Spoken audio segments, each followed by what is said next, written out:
Happy Friday, Infiniteers, and welcome back for another episode of Toy Box Tutorials.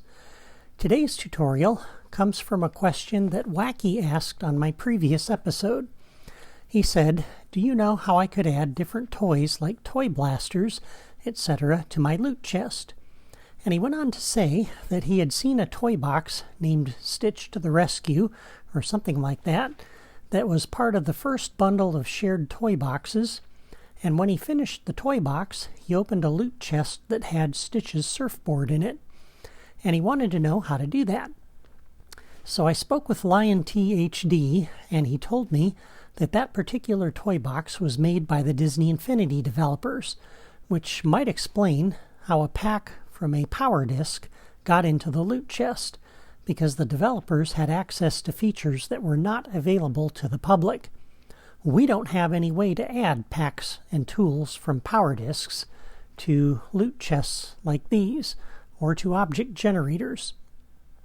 But that got me thinking if there was a way to add custom loot to a loot chest, because as you may know, the list of loot is pretty limited. So let's take a look at one of these loot chests and just remind ourselves, because we looked at this in an earlier episode. But if you look at the list in here, you have a limited set of things. You've got just a few things, 5 from the packs and tools. You've only got 3 enemies. You have a few collectibles.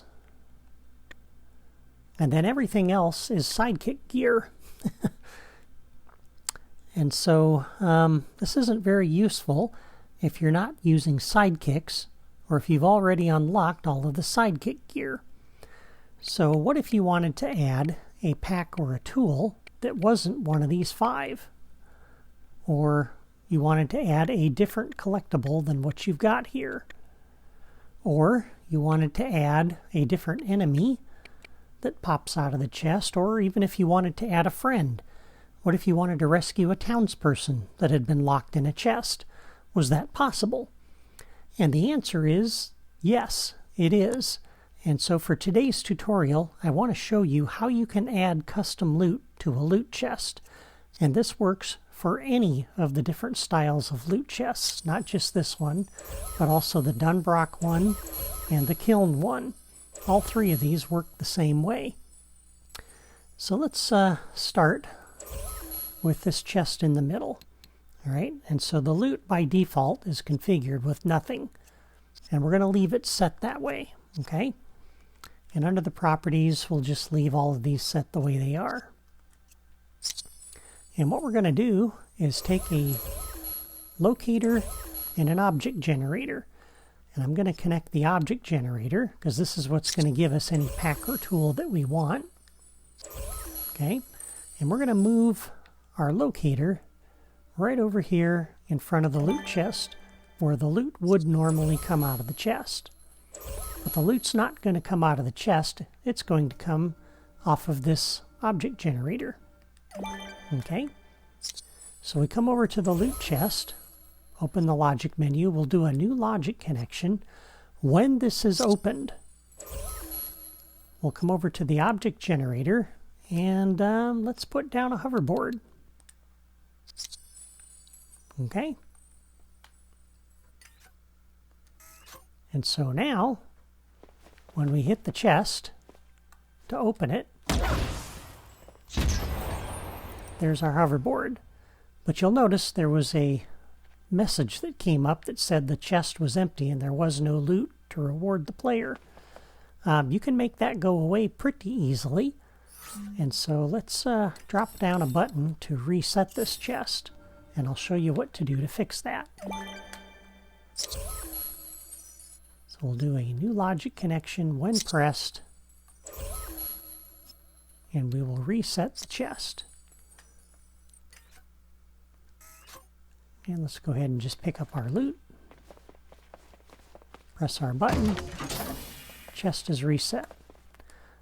Alright, so to fix it so that message does not pop up, go into the logic menu for the loot chest, go into configure the loot, and select the economy. And this only works, of course, if you're not using a money manager that sets up an economy.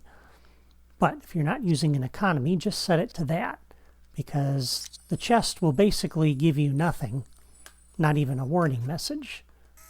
It does have something in it, but it can't award it because there's no money manager that's active. All right, so now if we hit the chest,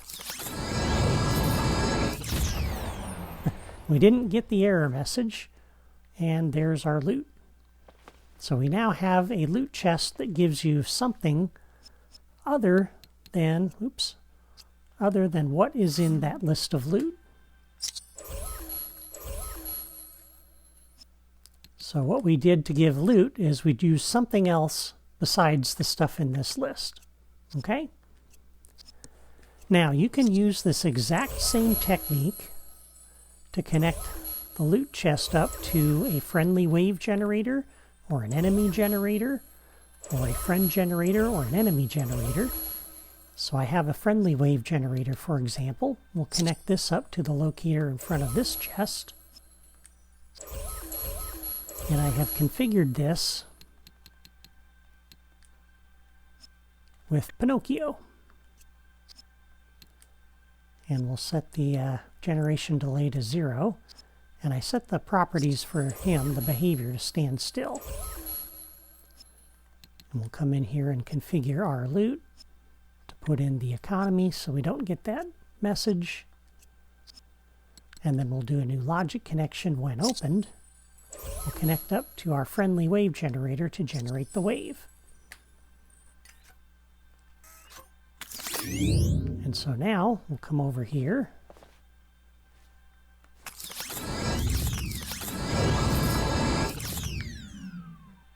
And now we've just let Pinocchio out of the chest.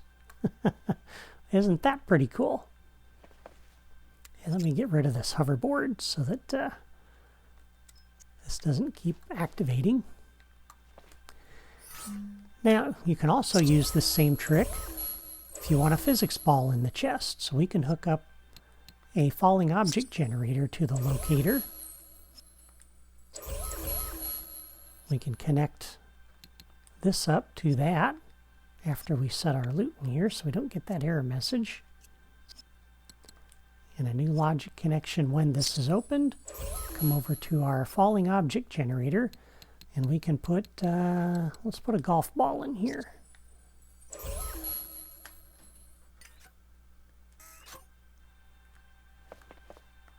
And there's our golf ball.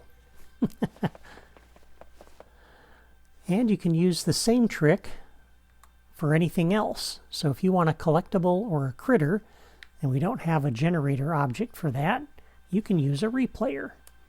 And so what we're going to do is I've dropped a replayer over here and a hamburger collectible.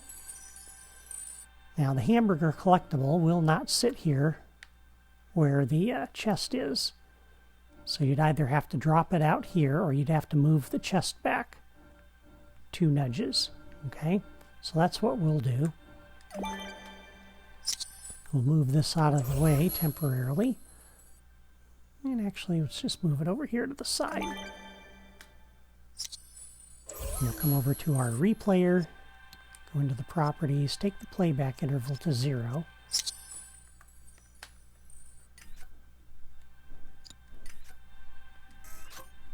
And then we will step on the replayer to get the menu in the lower right corner. On my Wii U, I press B to start recording.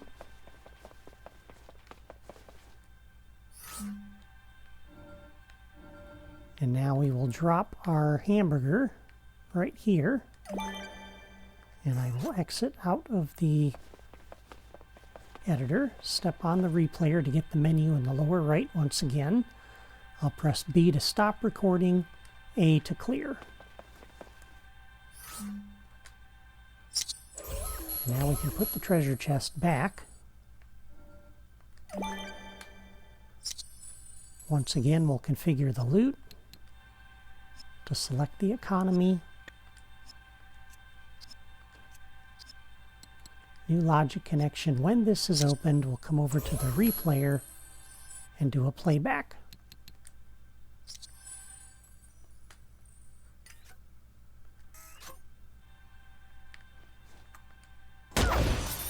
And there we go.